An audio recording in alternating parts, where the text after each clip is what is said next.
Hello students, देखिए हम चालू कर रहे हैं पी ब्लॉक। और पी ब्लॉक अपन ने पहले से ही चालू कर रखा है और एनसीईआरटी बेस अपना काम चल रहा था। तो आज अपन देखने वाले हैं ग्रुप नंबर 14, 14 नंबर का ग्रुप, जिसे कार्बन फैमिली के नाम से अपन जानते हैं। बोरोन फैमिली अपन पहले पढ़ चुके। तो देखिए कार्बन फैमिली जो रहती है, इसमें अपन बात कर रहे हैं कि कार्बन फैमिली में कौन कौन से एलिमेंट आते हैं, कौन कौन से तत्व आते हैं, उनकी अपन बात कर रहे हैं। तो देखें कार्बन फैमिली में कौन कौन से एलिमेंट आते हैं उनकी बात करेंगे अपन। और कार्बन के जो सदस्य हैं वो कौन कौन से हैं कार्बन फैमिली में, इनका एक तो अंतिम इलेक्ट्रॉनिक विन्यास क्या है, NH2NP2। और इसमें कौन आएगा, कार्बन, सिलिकॉन, जर्मेनियम, टिन और लेड, ये तत्व आते हैं इसमें। इसमें ये दोनों क्या होते हैं, अधातु होते हैं। कार्बन और सिलिकॉन क्या है, अधातु। और गैलियम जो रहता है, गैलियम क्या है, उपधातु है। गैलियम क्या होता है, उपधातु होता है। और ये दोनों क्या होते हैं, धातु होते हैं। ये दोनों धातु होते हैं। अकेला गैलियम जो रहता है, ये दोनों धातु हैं। अकेला गैलियम, सॉरी जर्मेनियम क्या होता है, अकेला जर्मेनियम क्या होता है, उपधातु होता है। बाकी सब क्या होते हैं, धातु। तो देखें कार्बन और सिलिकॉन क्या है, कार्बन और सिलिकॉन है अधातु। सिलिकॉन को अधातु माना है एनसीईआरटी में, इसलिए अपन ने अधातु बोल रहे हैं। जर्मेनियम क्या है, उपधातु है। और ये दोनों क्या है, धातु है। ठीक, ये बात हो गई। इनमें सबके सब ये कैसे होते हैं, ठोस होते हैं, ये बात उसमें लिखी है। और टिन और लेड जो रहते हैं, ये क्या होते हैं, धातु होते हैं, जिनका गलनांक क्या होता है, निम्न होता है। सामान्य इलेक्ट्रॉनिक विन्यास ये लिखा ही है। ऑक्सीकरण अवस्था इनमें क्या होती है, +2 और +4। +2 ये अगर दो दान कर देगा तो पहले ये +2 और +4। लेकिन इनमें क्या पाया जाता है, नीचे वाले जो तत्व रहेंगे उनमें अक्रिय युग्म प्रभाव के कारण +2 ज्यादा स्थायी रहेगी। मतलब क्या है, लेड, लेड जो रहेगा वो +2 में ज्यादा स्थायी रहेगा। किसकी तुलना में, लेड +4 की तुलना में। आगे बस, तो ये क्या होगा, लेड 4+ की तुलना में ज्यादा स्थायी रहेगा, लेड 2 की तुलना में ज्यादा स्थायी रहेगा 4 की तुलना में। तो ऐसा क्यों, क्योंकि आपको पता है कि इसके NH2 वाले इलेक्ट्रॉन जो रहते हैं ये दान नहीं करना चाहता है ये, तो इसलिए ये अक्रिय युग्म प्रभाव कहलाता है। ये दो इलेक्ट्रॉन आसानी से दान नहीं होते। क्लियर हो गई बात। तो ये अपना क्या है, अक्रिय युग्म प्रभाव होने के कारण लेड में 2+ वाली ज्यादा स्थायी रहेगी और 4+ वाली कम स्थायी रहेगी। इसके बाद आकार आपको पता है नीचे जाने पे लगातार क्या होगा, बढ़ेगा, क्योंकि कक्षाओं की संख्या क्या होती है, बढ़ती है। अगली बात है आयनन ऊर्जा की, ध्यान रखना है टिन की आयनन ऊर्जा इनमें से क्या है, सबसे कम है। ठीक, लेड की क्या है, ज्यादा है। बाकी नीचे जाने पर आयनन ऊर्जा कम होती है, लेकिन टिन की क्या है, ज्यादा है। घनत्व में अपने को ध्यान रखना है, घनत्व जो रहता है ये क्या होता है, सिलिकॉन का घनत्व क्या है, कम है। ठीक, अगला विद्युत ऋणात्मकता, नीचे जाने पे लगातार क्या होगी, कम होती जाती है। विद्युत ज्यादा ऋणात्मक कौन होता है, कार्बन होता है। ठीक, क्योंकि नीचे जाने पे क्या होता जाएगा, आकार क्या होता है, बढ़ता है, तो विद्युत ऋणात्मकता क्या होगी, कम होगी। तो ये हो गई अपनी जनरल बातें। इसके बाद अगली अपन बात करें इनमें, अगली बात यह है कि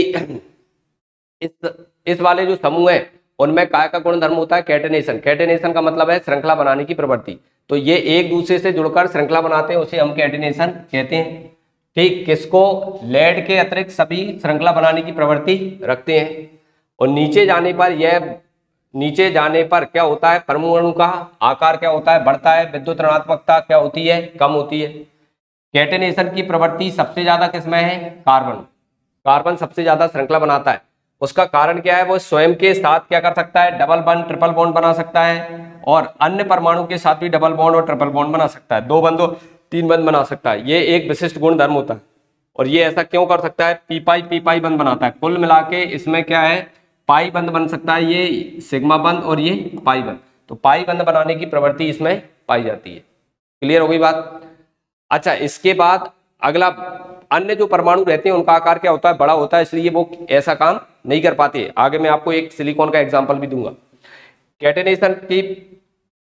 कैटेनेशन गुण धर्म में पी पाई बंध निर्माण के कारण कार्बन के कई रूप देखे गए हैं। मतलब ये बहुत सारे, जैसे अपन समाव्यवता भी पढ़ते हैं, अपन ऑर्गेनिक केमिस्ट्री पढ़ते हैं, तो आप देख रहे हैं कार्बन के कितने यौगिक मिल रहे हैं। उसका कारण क्या है, उसका कारण यही है कि वो लंबी श्रृंखला बना सकता है। और लंबी श्रृंखला क्यों बना सकता है, क्योंकि उसमें पाई बंद बनाने की क्षमता भी पाई जाती है। ये भी एक विशेष गुण उसमें पाया जाता है। इसके बाद अत्यधिक कार्बन कितने बंद बना सकता है, 4 होती है इसकी संयोजकता। 4 से ज़्यादा इसमें संभव नहीं है, क्योंकि इसके पास डी कक्षक जो रहता है वो क्या है, अनुपस्थित है। इसके पास डी कक्षक नहीं पाया जाता है। कार्बन का परमाणु क्रमांक कितना है, 6, तो इसके पास क्या है 1s2 और 2s2 और 2p क्या है 2 है। तो इसमें आखिरी में इलेक्ट्रॉन मतलब डी कक्षक नहीं पाए जाते हैं, इसलिए ये 4 से ज़्यादा बंध नहीं बनाता। अगली अपन बात कर रहे हैं कार्बन के बारे में ही। जैसा अपन श्रृंखला की बात कर रहे थे, तो मैं एक चीज बताना चाह रहा हूं, जैसे क्या है एनसीईआरटी में ही मेंशन है, जो CO2 होता है ये गैसीय अवस्था में मिलता है, जबकि गैसीय अवस्था में मिलने का कारण क्या है, क्योंकि ये सिंगल अणु रहता है, एक ही अणु रहता है, और इसमें सिग्मा बंध भी बन जाते हैं और पाई बंध भी बन जाते हैं, और ये अकेला ही अणु रहता है, अकेला ही अणु रहता है, इसका अणु भार कम होगा तो ये क्या होगा, गैस। जबकि इसके ही जैसा SiO2 जो रहता है वो काय में मिलता है, ठोस अवस्था में मिलता है। ये कौन सी अवस्था में मिलेगा, ठोस। ये ठोस अवस्था में मिलने का कारण क्या है, ये CO2 की तरह इसकी संरचना नहीं है भैया, ये डबल बॉन्ड इसके पास क्या नहीं होता है, पाई बंध नहीं बना सकता, ये इस तरह की संरचना इसमें संभव नहीं है। क्यों नहीं है, आकार बड़ा है, आकार क्या है इसका, बड़ा आकार होता है इसके कारण, तो ये पाई बंध नहीं बनाता है, आकार बड़ा है, इसलिए ये इस तरह की संरचना में नहीं मिलता है। फिर ये कौन सी संरचना मिलेगा, ये मिलता है 3 विमीय संरचना होती है इसकी, जाल के जैसी। हर ऑक्सीजन, हर सिलिकॉन कितने बंध बनाता है, 4, ऐसे इस तरह से इसकी क्या होती है, जाल के जैसी संरचना पाई जाती है इसकी, ऐसी संरचना होती है इसकी, 3 विमीय। तो जिसके कारण हर परमाणु जो रहता है इसका क्या करता है, हर परमाणु जो रहेगा वो कितने बंध बना रहा है, 4 बंध बना रहा है, और इस तरह से जाल के रूप में इसकी संरचना पाई जाती है, लंबाई, चौड़ाई, ऊंचाई। तो जिसके कारण ये बहुत सारे अणु एक साथ जुड़े रहते हैं, जिसके कारण ये कैसी अवस्था में मिलता है, ठोस अवस्था में मिलता है। तो CO2 गैस है, क्यों, क्योंकि वो छोटा अणु रहता है, पाई बंध बना सकता है, और ये पाई बंध नहीं बना सकता है, इसलिए बड़ी संरचना में जाल के रूप में रहता है, सभी सिंगल बंध बनाता है। अब अगली अपन इस ग्रुप की बात कर रहे हैं, काय से, वाटर से क्रिया की बात करेंगे अब अपन, जल से क्रिया। तो पहला अगला इसका है जल से क्रिया, से क्रिया की बात कर रहे हैं। तो जल से क्रिया में अपने को ध्यान रखना है कि ये क्या होता है, जल से क्रिया में कार्बन हो गया, सिलिकॉन हो गया, कार्बन, सिलिकॉन, जर्मेनियम और लेड Pb H2O से क्रिया नहीं करते।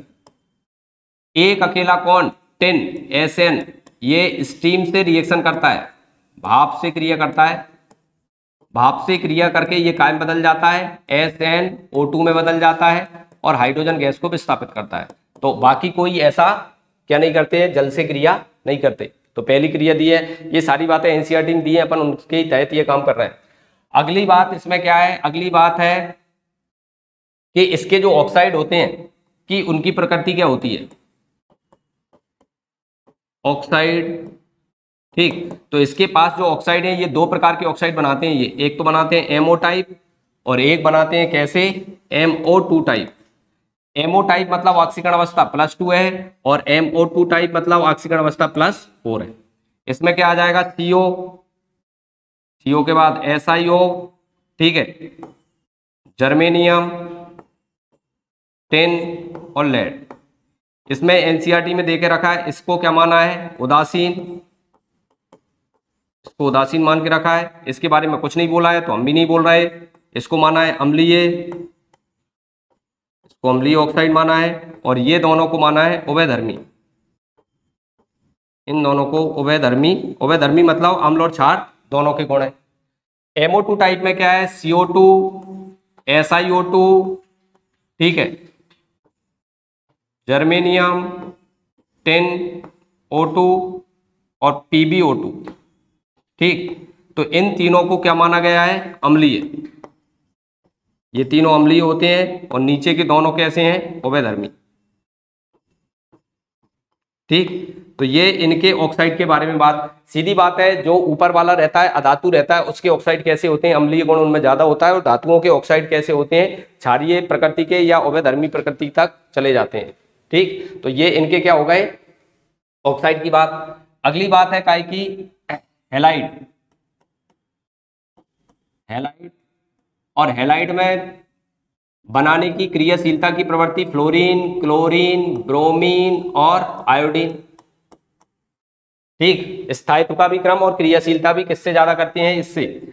दो प्रकार के ये हैलाइड पाए जाते हैं इनमें, एक तो मिलेंगे MX2 टाइप के और एक मिलेंगे MX4 टाइप के, +2 ऑक्सीकरण अवस्था और +4 ऑक्सीकरण अवस्था। फिर वही वाली बात कि जैसे अपन बात करें किसकी, जर्मेनियम की बात करो आप, तो जर्मेनियम में कौन सा ज्यादा स्थायी होगा, 4 वाला ज्यादा स्थायी है जर्मेनियम में 2 की तुलना में, हैलाइड में। और अगर लेड की बात करोगे तो लेड में 2 वाला ज्यादा स्थायी होगा, किसकी तुलना में, 4 की तुलना में, टेट्रा हैलाइड की तुलना में। क्यों ज्यादा, कारण आपको पता है, अक्रिय युग्म प्रभाव। तो इसमें +2 वाला ज्यादा स्थायी है और इसमें +4 वाला ज्यादा स्थायी होता है। ठीक, तो ये हैलाइड की बात हो गई। ये डाई हैलाइड भी बना सकते हैं और टेट्रा हैलाइड भी।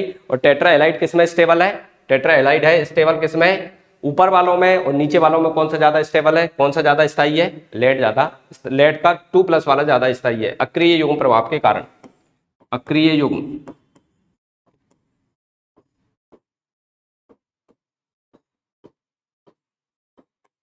अक्रिय युग्म प्रभाव के कारण। आ गई बात समझ। तो ये अपना क्या हो गया, हैलाइड की बात हो गई। अब हैलाइड में अपन थोड़ा सा क्या देखने वाले हैं, इनके जल अपघटन की ऊपर बातें हैं, तो अपन जल अपघटन की बात करेंगे। तो देखें जल अपघटन में क्या है, टेट्रा हैलाइड में CCl4 जो रहता है, कार्बन टेट्रा क्लोराइड जो रहता है CCl4, ये H2O से रिएक्शन नहीं करता है, मतलब ये जल अपघटित नहीं होता है। क्यों जल अपघटित नहीं होता है, क्योंकि इसके पास डी कक्षक नहीं है, डी कक्षक नहीं होते हैं, डी कक्षक नहीं है। आ रही बात समझ, इसके पास डी कक्षक नहीं होते हैं, इसलिए ये क्या नहीं होता है, ये जल अपघटित नहीं होता है। क्यों भैया, डी कक्षक की जरूरत क्यों पड़ रही है, देखो जरा, अगले वाला जल अपघटित हो जाता है, जैसे SiCl4, SiCl4, इसके पास डी कक्षक होता है। तो डी कक्षक की जरूरत क्यों पड़ रही है, क्योंकि ये जो वाटर होता है, जल जो रहता है, ये लोन पेयर लेके आता है और इसको लोन पेयर को दान करना है, तभी ये इसके साथ बंध बनाएगा। और इसके पास आपको पता है डी कक्षक है, और डी कक्षक होंगे तो ये अपना लोन पेयर किसमें शिफ्ट कर देगा, उसके डी कक्षकों में रख देगा। और डी कक्षक में जैसे ही क्या करेगा, ये Cl, ये इससे क्या कर लिया, इसने उपसा संयोजी बंध बना लिया जल ने, और जैसे ही ये उपसा संयोजी बंध बनाएगा तो क्या हो जाएगा, तो ये हाइड्रोजन और ये Cl क्या हो जाएंगे बाहर, और ये OH जुड़ जाएगा। और ऐसा कितनी बार होने है, 3 बार और होगा, मतलब 4 तो HCl निकल जाएंगे इसमें से, और फिर वाटर से रिएक्शन हो जाएगी 3 बार और। तो देखो क्या होता जाएगा, सभी के सभी Cl हट जाएंगे और उसकी जगह क्या जुड़ जाएगा, OH जुड़ जाएगा।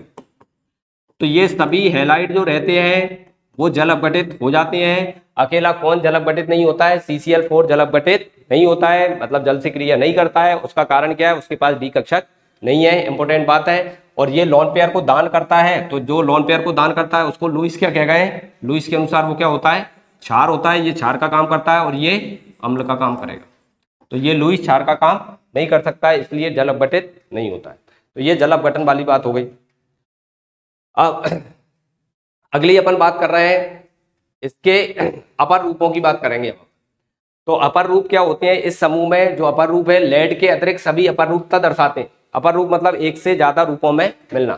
ठीक, कार्बन के जो अपर रूप है वो कौन है, हीरा, ग्रेफाइट, ठीक, और ये फुल्लरीन। ये 3 तो होते हैं कैसे, क्रिस्टलीय। ये कैसे हैं, क्रिस्टलीय होते हैं,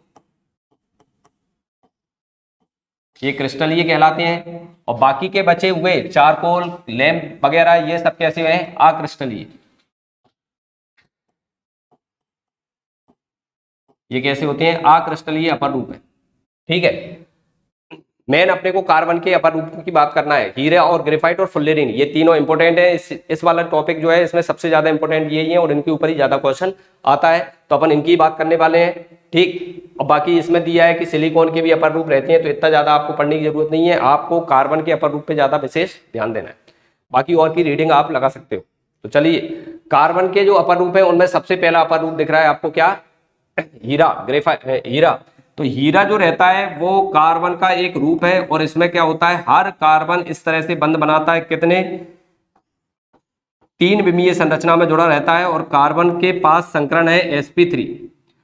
हर कार्बन 4 बंध बना रहा है। इस कार्बन कार्बन के बीच की जो बंध लंबाई है वो है कितनी, 1.54 एंगस्ट्रॉम। इसकी संरचना जाल के जैसी होती है, 3 विमीय जॉइंट संरचना होती है, पॉलीमेरिक संरचना जिसको बोलते हैं, एक दूसरे से जुड़े हुए रहते हैं।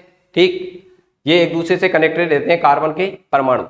ठीक, इसीलिए एक भी इलेक्ट्रॉन फ्री नहीं है, इसीलिए क्या होता है, ये विद्युत का क्या है, कुचालक है। विद्युत का क्या होता है, कुचालक होता है। ठीक, दूसरी बात ये क्या होता है, बहुत ज्यादा कठोर है, HNO3 से क्रिया नहीं करता है, इसका गलनांक सबसे ज्यादा है। तो यही बातें अपने को ये ध्यान रखना है। जैसे ये हर कार्बन देखो, ये चतुष्फलकीय संरचना में रहता है, sp3 संकरण और चतुष्फलकीय संरचना बना रहा है, ये कार्बन है, चतुष्फलकीय संरचना बना रहा है, मतलब बंध कोण 109 डिग्री और 28 मिनट का होगा। तो इसके बारे में देखो क्या क्या बातें याद रखना है। ये कार्बन का रूप होता है, इसके बाद ये क्या होता है, कठोर है, प्रकृति में जितनी भी चीजें मिलती हैं उनमें से सबसे कठोर है। ठीक है, और डायमंड जो रहता है, कार्बन कार्बन से जुड़े रहते हैं 3D संरचना में, पॉलीमेरिक संरचना होती है ये। इसके बाद डायमंड जो रहता है sp3 संकरण होता है, चतुष्फलकीय संरचना होती है, बंध कोण अपन ने बात कर ही ली है। ठीक, इसके बाद इसका अपवर्तनांक क्या होता है, बहुत ज्यादा होता है, इसलिए ये क्या होता है, चमकीला दिखाई देता है। रिफ्रैक्टिव इंडेक्स इसका बहुत ज्यादा है, इसलिए एक किरण पड़ती है उसको चारों दिशाओं में फैल देता है, तो इसलिए अपन इसको क्या करते हैं, इसका अपवर्तनांक क्या है, ज्यादा है। इसका उपयोग अपन काटने के लिए कर लेते हैं। ठीक, काटने के लिए भी इसका उपयोग कर सकते हैं, एक विशेष रूप से काटने में भी इसका उपयोग किया जाता है। और यहाँ पर लिखा है कि ये विशेष तरीके से काटा जाता है, तो जिसके कारण तराशना बोलते हैं अपन उसको, तो उसके कारण ये चमकीला दिखाई देता है। और ये बहुत ज्यादा कठोर होता है, इसलिए कांच की कटिंग में भी इसका उपयोग किया जाता है। मेल्टिंग पॉइंट क्या है, बहुत ज्यादा है, अक्रिय होता है, क्रिया नहीं करता है। अब इसमें थोड़ी सी ये बात ध्यान रख लेना कि विद्युत का तो क्या होता है, ये कुचालक होता है, लेकिन ऊष्मा का थोड़ा सा क्या कर लेना, एनसीईआरटी में मेंशन नहीं है, ऊष्मा का सुचालक कर लेना। ऊष्मा का क्या होता है, ये सुचालक, क्योंकि एक बार आईआईटी में आ चुका है क्वेश्चन, लेकिन एनसीईआरटी में इसमें मेंशन नहीं है, विद्युत का कुचालक लिखा है, क्योंकि इसमें विद्युत का कुचालक होने का कारण है इसमें कोई भी इलेक्ट्रॉन नहीं पाया जाता है, अयुग्मित इलेक्ट्रॉन नहीं पाया जाता है, फ्री इलेक्ट्रॉन नहीं पाया जाता है, HNO3 से क्रिया नहीं करता है। तो ये डायमंड की क्या हो गई, अपनी बात हो गई। ठीक, तो खास ध्यान क्या रखना है, sp3 संकरण, चतुष्फलकीय 3D संरचना होती है, बहुत ज्यादा मेल्टिंग पॉइंट है, कारण उसका क्या है, संरचना, क्रियाशीलता कम, कारण ये रिफ्रैक्टिव इंडेक्स, अपवर्तनांक ज्यादा होता है, इसलिए ये चमकीला दिखाई देता है, कठोर होता है, इसलिए कटिंग के लिए, शार्प कटिंग में इसका उपयोग कर सकते हैं, और इसको विशेष कटिंग करके इसको चमकीला और ज्यादा बनाया जा सकता है।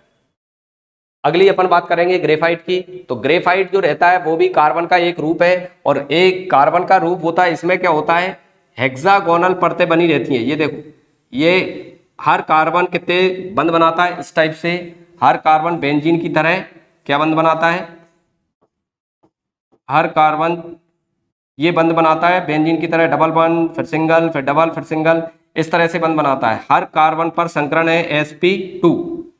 बंध लंबाई जो रहती है इसकी वो रहती है 1.34 के समथिंग,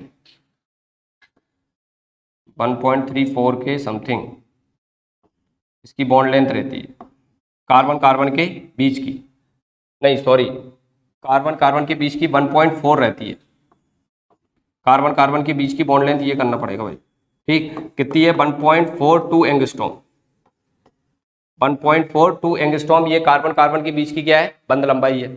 इसके बाद इसमें क्या होता है, इसकी संरचना हेक्सागोनल है, ये हेक्सागोनल की एक सीट बन गई, फिर इन दोनों के बीच में एक सीट, ये एक सीट, ये दूसरी सीट, ये तीसरी सीट, इस तरह से परतों के रूप में ये पाया जाता है। जैसा अपना पेज रहते हैं, एक पेज, दूसरा पेज, तीसरा पेज, इनके बीच में जो गैप होता है, ये गैप जो रहता है वो कितना होता है, 3.35 के समथिंग रहता है। और ये गैप के बीच में जो बॉन्ड पाए जाते हैं वो होते हैं वान डेर वाल बॉन्ड, दुर्बल बंध होते हैं। इसीलिए क्या होता है, ग्रेफाइट जो रहता है, ग्रेफाइट से क्या बनती है, पेंसिल बनती है। तो पेंसिल जो रहती है वो अपन जैसे ही पेज पे लिखते हैं तो फिसलते जाते हैं, उसके जो हेक्सागोनल है ये फिसलती जाती हैं, और अक्षर जो रहते हैं वो अपनी कॉपी पे आते जाते हैं। तो ये हेक्सागोनल संरचना है इसकी, 1.42 एंगस्ट्रॉम इसकी क्या पाई जाती है, कार्बन कार्बन के बीच की बंध लंबाई।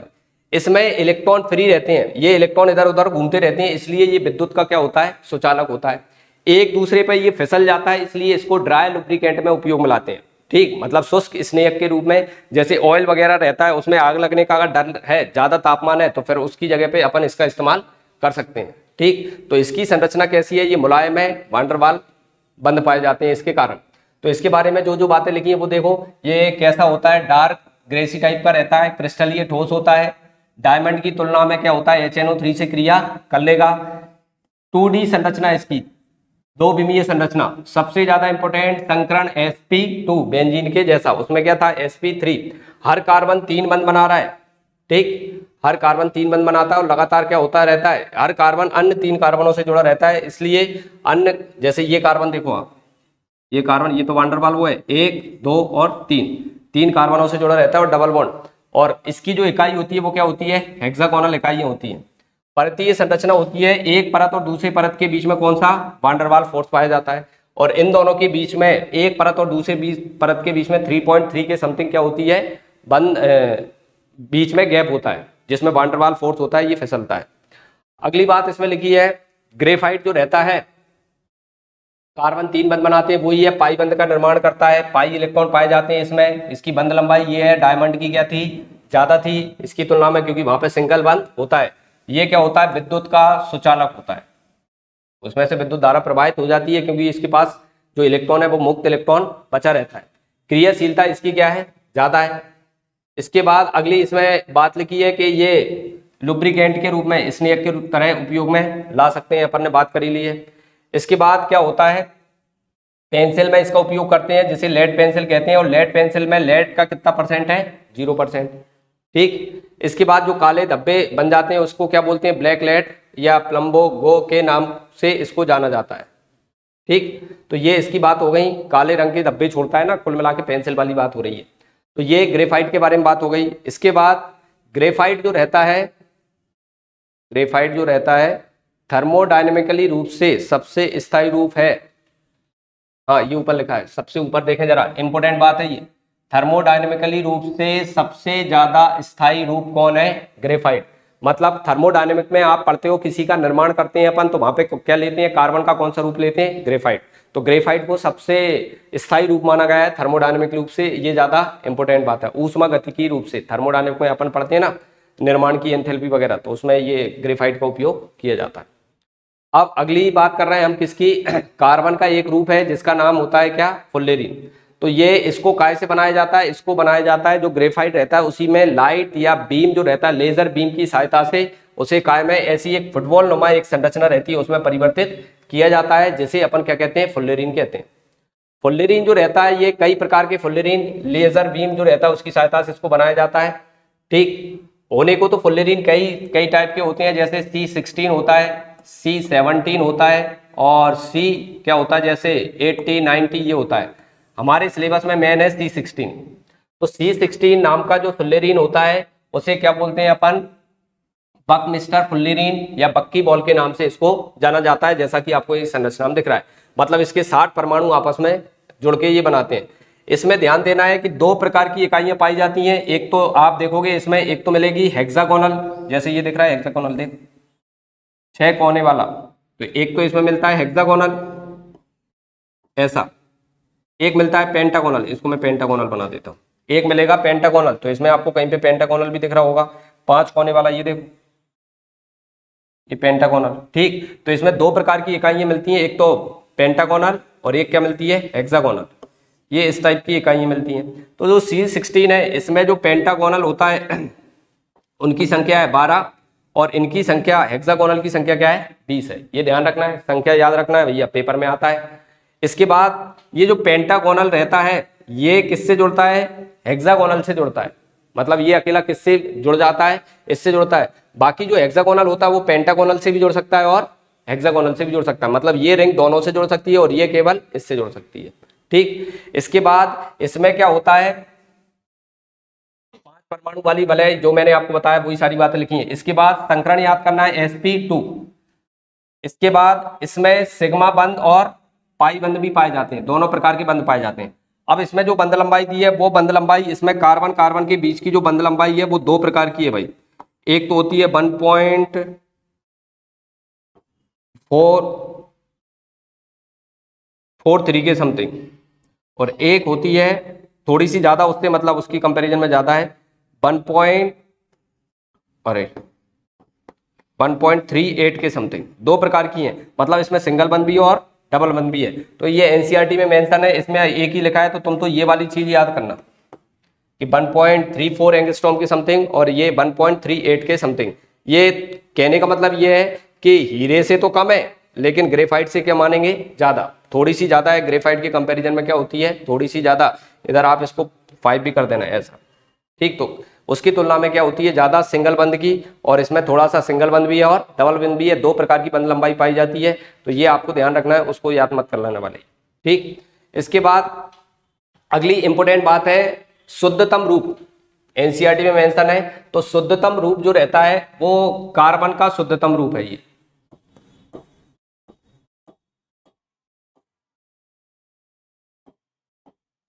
काय का, कार्बन का। तो कार्बन का शुद्धतम रूप क्या होता है, ये फुल्लेरीन होता है। क्लियर हो गई बात। अगली अपन बात करें, इसमें यही वो बात लिखी है कि डायमंड और ग्रेफाइट दोनों ही सभी में क्या होते हैं, आघुलनशील हैं। और ये फुल्लेरीन जो रहता है वो अध्रुवीय विलायकों में क्या होता है, अध्रुवीय विलायकों में आघुलनशील होता है। घुलनशीलता वाली बात भी इसमें दी गई है। तो बस ये ध्यान रखना है, पेंटागोनल कितने 12 और हेक्सागोनल कितने 20, sp2 संकरण और बंध लंबाई, और ये शुद्धतम रूप है काय का, कार्बन का। नेक्स्ट बात कर रहे हैं अपन कार्बाइड के बारे में। कार्बन के जो यौगिक होते हैं उनको 3 प्रकार के यौगिक बनाता है कार्बन, जिन्हें अपन कार्बाइड कहते हैं, ठीक। कार्बाइड 3 प्रकार के हैं, एक तो आयनिक होते हैं, एक कोवलेंट टाइप के होते हैं, और एक इंटरस्टिशियल होते हैं।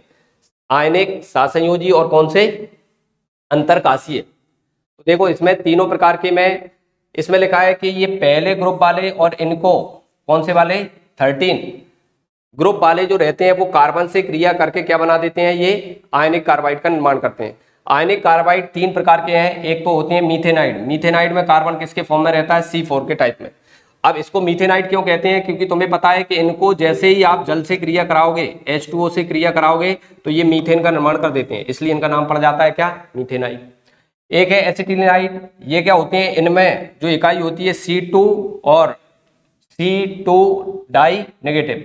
इनको एसिटिलाइड क्यों कहते हैं, क्योंकि इनको जल में जैसे ही आप घोलोगे, जल से क्रिया कराते हो, तो ये एसिटिलीन में कन्वर्ट हो जाते हैं, इसलिए इनका नाम पड़ गया एसिटिलाइड। एक और प्रकार के होते हैं जिनमें क्या होता है C3 और क्या होता है कार्बन क्या होता है 4 नेगेटिव। इनको एल्काइली डाइस बोलते हैं। ऐसा क्यों बोला जाता है, क्योंकि ये जल से क्रिया करके क्या बनाते हैं, प्रोपाइन बनाते हैं। ये इस टाइप से प्रोपाइन का निर्माण कर देते हैं, तो इसलिए इनका नाम इस तरह से हो गया। तो ये तो हो गए कौन से, आयनिक। इसके बाद सहसंयोजी जो रहते हैं उनमें अकेला ध्यान रखना है, ये बहुत ज्यादा कठोर होते हैं, थर्मोडायनेमिकली स्टेबल होते हैं, ठीक, इनर्ट होते हैं, सॉलिड होते हैं, ये ध्यान रखना है। एक तो सिलिकॉन कार्बाइड, कार्बोरंडम और नोरबाइड, बोरॉन कार्बाइड, ये कृत्रिम हीरा भी इसको बोला जाता है, ये बहुत ज्यादा कठोर होता है, ठीक। तो ये हो गए कौन से, सहसंयोजी कार्बाइड। अंतरकाशी स्थान में क्या होता है, जैसे इसमें लिखा है टंगस, क्या दिया अपने को, WC दिया है, तो ये क्या होता है, W क्या होता है, टंगस्टन। टंगस्टन जो रहता है इसकी संरचना में बीच बीच में ये जगह खाली रहती है, इसमें कार्बन के परमाणु आके बैठ जाते हैं, इसे हम क्या कहते हैं, अंतरकाशीय कार्बाइड कहते हैं, ठीक। तो ये अंतरकाशीय कार्बाइड का निर्माण होता है। तो ये 3 प्रकार के कार्बाइड है। अगली बात हमें दी गई है इसमें काय की, कांच की। तो कांच के बारे में ज्यादा बातें एनसीईआरटी में मेंशन है नहीं है, बस अपन थोड़ी सी बात कर लेते हैं, पहले था इसलिए। एक तो ये बात करना है कि कांच जो रहता है वो एक सुपर कूलिंग लिक्विड है, अति शीतलित क्या होता है, द्रव होता है। दूसरा, ये प्रकृति में कैसा है, अक्रिस्टलीय ठोस है। इसके बाद इसका निर्माण काय से करते हैं, ग्लास जो रहता है इसका निर्माण सिलिका का एक निर्मित से निर्माण होता है, इसका सिलिका से निर्माण होता है इसका। धातु और क्या होता है, सिलिका होता है। जैसे सामान्य सूत्र ये लिखा है, बस सामान्य सूत्र हो गया ये। और इसमें M की जगह क्या होता है, क्षारीय धातु मतलब सोडियम, और इसकी जगह क्षारीय मृदा धातु मतलब क्या होगा, कैल्शियम।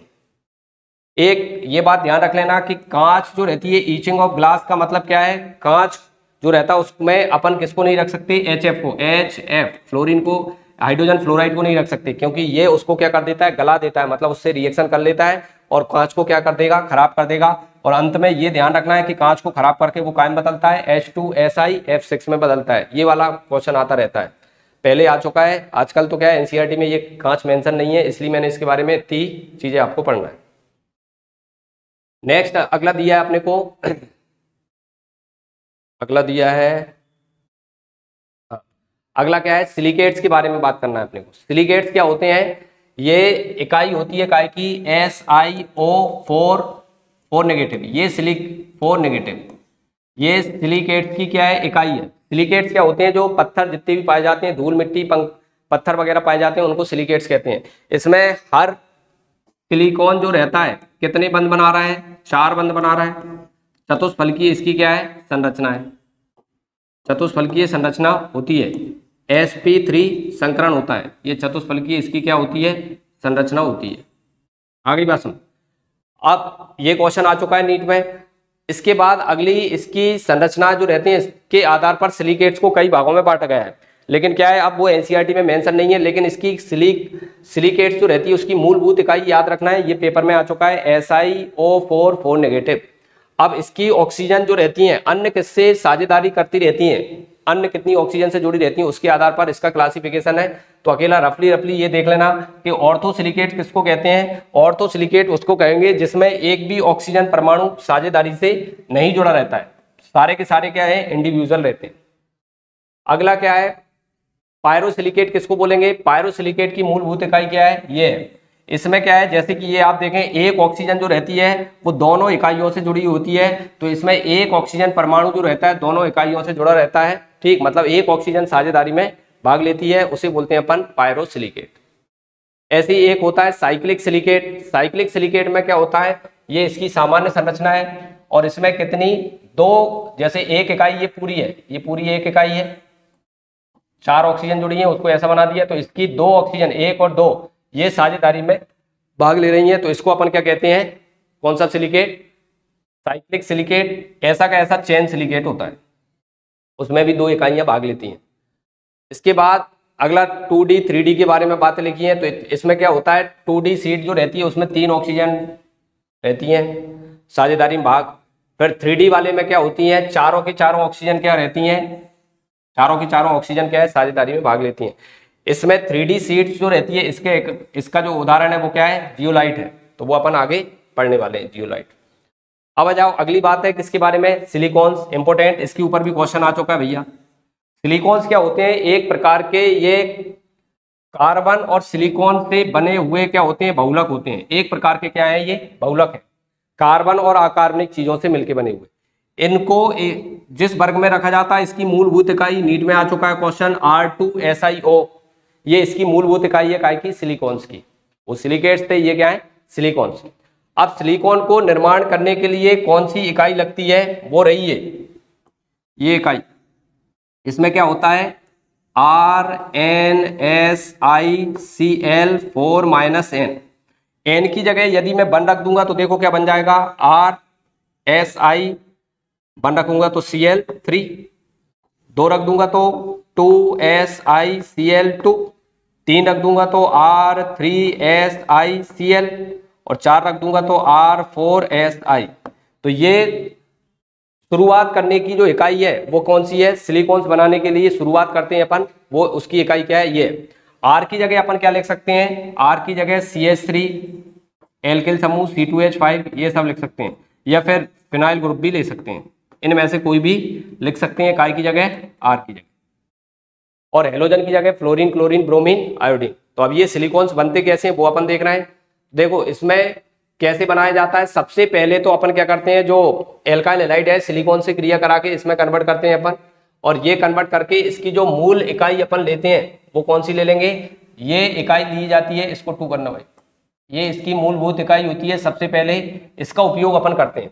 तो इसमें क्या होता है, सबसे पहले ये जो रहता है, ये बना लिया अपन ने CH3 का होल ट्वाइस और SiCl2, इसकी क्रिया अपन काय से कराते हैं, H2O से, मतलब इसका डिहाइड्रेशन कराते हैं। तो जैसा कि आपको पता है कि डिहाइड्रेशन अपन इसका कराते हैं, तो ये काय में बदल जाएगा, OH में बदल जाएगा। इसके पास OH कितने आ जाएंगे, 2 आ जाएंगे।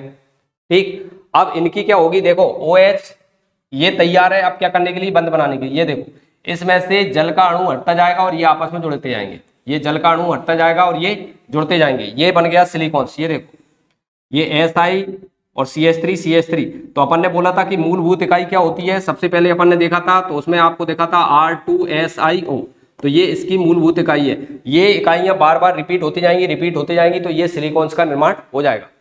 अब अपने को क्या करना है, इसको खत्म करना है, इस रिएक्शन चलती जा रही है, खत्म करना है। तो कौन सी वाली इकाई लेके आएंगे अपन, वो वाली इकाई जिसमें R3SiCl था। तो ये क्या होता है, टर्मिनेशन करने के लिए इसको उपयोग में लाते हैं। तो इसमें एक OH होता है, इस साइड OH नहीं रहेगा, तो ये रिएक्शन क्या होगा, देखो H2O ये चला जाएगा, तो ये यहाँ पे जाके ये क्या होगा O, और यहाँ पे क्या आ जाएगा Si, इधर CH3 और CH3। तो ये रिएक्शन आगे नहीं जा पाएगी। तो ये एंड करने के लिए इसका उपयोग किया जाता है, जिसमें CH3 कितने जुड़े होते हैं, 3। क्या याद करने की चीज है, याद करने की चीज ये है कि एक तो ये कि सिलिकॉन्स क्या होते हैं, एक प्रकार के बहुलक हैं, इनकी मूलभूत इकाई क्या है, शुरुआत की इकाई क्या है, ये ध्यान रखना है। इनमें से किसी से निर्माण करते हैं, मेन चीज है ये। इसको बनाने के बाद अपन ने क्या किया, कैसे सिलिकॉन्स बनते हैं, वाटर का मॉलिक्यूल, जल का अणु बाहर होता जाता है, ये आपस में जुड़ते जाते हैं। और रोकने के लिए, इस श्रृंखला को नियंत्रित करने के लिए हम कौन सी इकाई का उपयोग करेंगे, जिसमें 3 CH3 रहेंगे, तो वो इसको क्या कर देगी, रोक देगी तो रिएक्शन आगे नहीं जा पाएगी। तो ये सिलिकॉन्स हो गए। इसके बाद जियोलाइट के बारे में बात दी है, जैसा अपन ने सरफेस केमिस्ट्री में पढ़ लिया था। जियोलाइट जो रहते हैं एक 3 विमीय मधुमक्खी के छत्ते के समान, ठीक, एक चयनात्मक आकृति चयनात्मक बोलेंगे अपन, आकृति चयनात्मक उत्प्रेरक होते हैं। मधुमक्खी के छत्ते के समान 3 विमीय संरचना होती है इनमें, और सोडियम एल्यूमिनो क्या होते हैं, सिलिकेट्स होते हैं ये।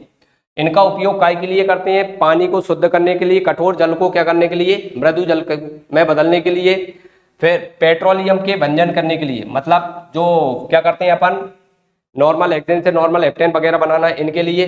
ठीक, इंपोर्टेंट बात है, आजकल ये नीट में आया हुआ क्वेश्चन है, ZSM5 नाम का जो जियोलाइट है उसका उपयोग एल्कोहल से क्या बनाने के लिए, गैसोलीन बनाने के लिए। गैसोलीन मतलब क्या, पेट्रोल बनाने के लिए इसका उपयोग किया जाता है, किसका, ZSM5 का, ये ध्यान रखना है। ठीक, और कठोर जल जो रहता है, कठोर जल में से ये क्या निकाल लेगा, कठोर जल में से ये मैग्नीशियम और कैल्शियम आयन को ये क्या कर लेंगे, अवशोषित कर लेंगे, और कठोर जल को कायम बदल देंगे मृदु जल में। ठीक, और कठोर जल में इनके अंदर जो आयन रहते हैं, सोडियम पोटेशियम आयन, उनको भेज देते हैं, तो इनके कारण इनकी कठोरता नहीं रहती है। तो कठोर जल को मृदु जल में भी बदलने में काम में आते हैं कौन, जियोलाइट। तो ये जियोलाइट की बात हो गई। इसके बाद अगली बात कर रहे हैं अपन किसकी, कार्बन मोनोऑक्साइड। तो कार्बन मोनोऑक्साइड के बारे में देखो क्या याद रखना है, कार्बन मोनोऑक्साइड क्या होता है, अगर कम मात्रा में तुमने ऑक्सीजन ली और कार्बन को जलाया तो कार्बन मोनोऑक्साइड बन जाएगी। अगली बात है काय से, फॉर्मिक एसिड से। तो फॉर्मिक एसिड में सांद्र H2SO4 की क्रिया कराएंगे तो ये जल के अणु को बाहर कर देगा और ये कार्बन मोनोऑक्साइड बन जाएगा। तो ये इंपॉर्टेंट रिएक्शन है। दूसरी बात, कार्बन मोनोऑक्साइड क्या होता है, अगर अपन ने कार्बन लिया है और इसमें क्या लिया है, जल वाष्प ले ली या गैस के रूप में ले लिया, तो इसमें एक ये गैस बन जाती है, इसे वाटर गैस के नाम से या साइन गैस के नाम से भी जाना जाता है। इसमें भी कार्बन मोनोऑक्साइड का निर्माण होता है। और अगर तुमने क्या लिया है, नाइट्रोजन के साथ ऑक्सीजन की क्रिया कराई है, तो इसमें कार्बन मोनोऑक्साइड प्लस ये बनती है नाइट्रोजन गैस। इस मिश्रण को हम बोलते हैं प्रोड्यूसर गैस। तो कार्बन मोनोऑक्साइड में अगर नाइट्रोजन मिक्स है तो प्रोड्यूसर गैस है, और कार्बन मोनोऑक्साइड में हाइड्रोजन मिक्स है तो ये क्या है, वाटर गैस या सिंथेसिस गैस या साइन गैस के नाम से जाना जाता है। इंपॉर्टेंट है ये कार्बन मोनोऑक्साइड की ये तीनों विधियों को देखना है, इनके ऊपर क्वेश्चन आ जाता है, जोड़ी बनाने के लिए आ जाती है। अब कार्बन मोनोऑक्साइड क्या होती है, रंगहीन गंधहीन गैस होती है, ठीक, और पानी में आंशिक घुलनशील है, और ये लुईस काय की तरह, क्षार की तरह कार्य करती है। धातु कर्म में अपन उपयोग कर चुके हैं, बात्य भट्टी याद करो, उसमें क्या करते हैं, कार्बन मोनोऑक्साइड जो रहती है कार्बन को क्या कर देती है, अपचयित कर देती है। इधर कार्बन की ऑक्सीकरण अवस्था आप देखोगे +3 और इधर क्या हो गई 0। शुद्ध अवस्था में कार्बन को आयरन को प्राप्त करने के लिए इसका उपयोग करते हैं। जिंक को भी ऑक्सीकृत कर देगी, देखो सॉरी अपचयित कर देगी, 2+ से कायम बदल देगी 0 में। तो ये अपचायक की तरह कार्य करती है, खासकर धातु कर्म में अपन इसको उपयोग में लाते हैं। जो जो एनसीईआरटी ने दिया अपन वो देख रहे हैं। फिर अगली बात है, इसमें क्या होता है, ये होती है इस टाइप की इसमें क्या होता है, ये लोन पेयर को दान करती है, तो इसके पास ये लोन पेयर इधर खाली रहती है, तो ये लिगेंड की तरह भी काम कर सकती है। और sp संकरण होता है इसमें, sp संकरण, एक सिग्मा बंध और 2 पाई बंध होते हैं कार्बन मोनोऑक्साइड में। ये काय का, ये अत्यंत जहरीली होती है, हीमोग्लोबिन से संकुल बना लेती है और इसको बोलते हैं कार्बोक्सी हीमोग्लोबिन। 300 गुना ज्यादा जुड़ा होता है काय के ऑक्सीजन के तुलना में। ठीक, तो इससे क्या होता है, हीमोग्लोबिन क्या हो जाता है, खराब हो जाता है, सांस लेने में तकलीफ आती है, डेथ हो जाती है, तो ये जहरीली गैस के अंतर्गत आती है। इसके बाद उसमें लिखा है कि इसको बचने के लिए हम क्या करते हैं, कार्बोजन का उपयोग करते हैं, जिसमें CO2 क्या होती है, CO2 होती है और ऑक्सीजन होती है। ठीक, तो ये कार्बन मोनोऑक्साइड की बात हो गई। लास्ट बात बची है काय की, कार्बन डाइऑक्साइड की। तो देखें कार्बन डाइऑक्साइड कैसे बनता है, सबको पता है, कार्बन को जलाओगे तो कार्बन डाइऑक्साइड बन जाएगा।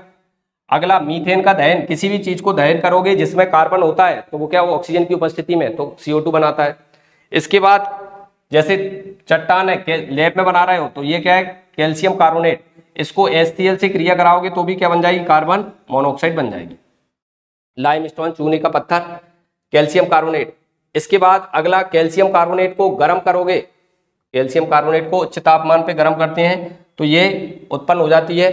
दूसरा, इसमें ये क्या है, ग्रीन हाउस गैस तापमान को वृद्धि कर देती है, ऐसा लिखा है, इंपॉर्टेंट बात है, ये उधर नहीं लिखा होगा तो देख लेना यहीं पे। तो ये क्या, नहीं ये क्या पढ़ लिए अपन, एक मिनट,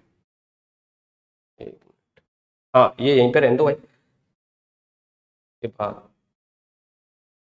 हाँ चलिए। तो ये औद्योगिक में क्या, कैल्शियम कार्बोनेट जो रहता है, चूने का पत्थर जो रहता है, उसे आप गर्म कर दोगे तो कैल्शियम ऑक्साइड प्लस क्या बन जाएगा, CO2 बन जाएगा। तो इससे भी CO2 अपन बना सकते हैं। अब CO2 के बारे में कौन कौन से गुण होते हैं वो देखो। CO2 रंगहीन गंधहीन गैस है, अपन सांस में लेते हैं, बाहर निकालते हैं। जल में आंशिक घुलनशील है, दाब बढ़ाने पे घुलनशीलता बढ़ जाएगी। इसके बाद ये क्या करती है, बफर की तरह कार्य करती है। जैसे ही अपन इसको क्या करते हैं, दुर्बल क्षार की तरह कार्य करती है, पानी में मिलाते हैं CO2 को, CO2 प्लस H2O करेंगे तो ये काय में बदल जाएगी, H2CO3 कार्बोनिक एसिड में बदल जाएगी। और ये जल में निकल के क्या करेगा, H आयन दान कर देगा, ये NH4 पॉजिटिव में बदल जाएगा। फिर इसके बाद ये फिर से रिएक्शन करेगा तो कार्बोनेट आयन में बदल जाएगा और ये H3O पॉजिटिव। मतलब ये अम्लीय दुर्बल क्या होता है, ये दुर्बल द्विक्षारीय अम्ल की तरह कार्य करेगी, पानी में ये बन जाएगा कार्बोनिक एसिड। इसके बाद ये बफर की तरह कार्य करती है। रक्त में जो बफर होता है वो ये होता है भाई, नेगेटिव। रक्त में क्या होता है, ये बफर होता है, और जिसके कारण ये क्या होता है, रक्त का pH इतना होता है। तो CO2 जो घुल जाती है रक्त में, जिससे बफर बनता है, जिससे अपने रक्त का pH चेंज नहीं होता है, और रक्त बफर क्या होता है, ऐसा क्वेश्चन आ जाता है। अगली काम की बात इसके बारे में क्या है कि इसको अपन ने क्या किया, वैसे अपन ये पढ़ चुके हैं, इसको इसका परीक्षण होता है कि इसको चूने के पानी में, कैल्शियम हाइड्रोक्साइड, इसको क्या कर रहे हैं अपन, चूने के पानी में डालते हैं तो चूने का पानी जो रहता है वो कैसा हो जाता है, दूधिया हो जाता है। ये कैल्शियम कार्बोनेट बन जाता है, उसमें कैसा, कैल्शियम कार्बोनेट बन जाता है, और ये कैसा होता है, दूधिया कलर का हो जाता है, ये दूधिया कलर का हो जाता है। ठीक, और ज्यादा देर तक अपन उसमें CO2 भेजते रहे तो और ज्यादा देर तक भेजेंगे तो कैल्शियम बाइकार्बोनेट बन जाएगा, ये घुलनशील होता है, तो जो दूधिया कलर था वो कैसा हो जाएगा, विलुप्त हो जाएगा। दूधिया कलर कैसा हो जाएगा, विलुप्त। तो वही वाली बात उसमें लिखी है कि ये देखो, लाइमस्टोन मतलब कैल्शियम हाइड्रोक्साइड में CO2 को प्रभावित करते हैं तो दूधिया कलर का विलयन प्राप्त होता है। ठीक, और इसमें क्या होता है, किसके कारण होता है, ये कार्बोनेट के कारण, ये घुलनशील नहीं होता है इसलिए दूधिया हो जाता है। ज्यादा देर तक CO2 अपन उसमें भेजेंगे तो फिर वो कैसा हो जाएगा, बाइकार्बोनेट होगा, जो घुलनशील होगा तो क्या हो जाएगा, घुलनशील होता है तो जो विलयन है वो एकदम क्लियर हो जाता है। और इसे अपन क्या कहते हैं, इससे CO2 का परीक्षण लगता है, ये CO2 का परीक्षण लगाने का तरीका है। फिर CO2 को अगर दाब लगाकर और एक नेजल जो रहता है उससे गुजारा जाता है तो श्वेत रंग की उसमें बदल जाती है, जिसे अपन ड्राई आइस कहते हैं, सूखी बर्फ की तरह हो जाती है। ये बर्फ की तरह रहती है लेकिन वो बर्फ में गीला हो जाता है, ये सूखी रहती है, तो इसको ड्राई आइस के नाम से भी जाना जाता है। ये बर्फ के जैसा दिखाई देती है। ठीक है, इसके बाद रेफ्रिजरेटर में इसका उपयोग कर सकते हैं, ये बात हो गई। और इंपॉर्टेंट बात आप ये यहाँ पे देखें, CO2 जो रहता है इसकी मात्रा बढ़ने से पृथ्वी का तापमान क्या हो रहा है, वृद्धि हो रही है, इसे अपन कहते हैं ग्रीन हाउस प्रभाव। तो CO2 जो रहती है वो एक ग्रीन हाउस प्रभाव गैस होती है। अब इसमें और कुछ बचा है नहीं, चलिए, तो ये क्या हो गया, ये अपना पूरा टॉपिक कंप्लीट हो गया। तो ये अपन ने कार्बन फैमिली की बात कर ली है। अगले जो टॉपिक है उसमें अपन नाइट्रोजन फैमिली की बात करने वाले हैं। जब तक के लिए thank you and good luck and all the best.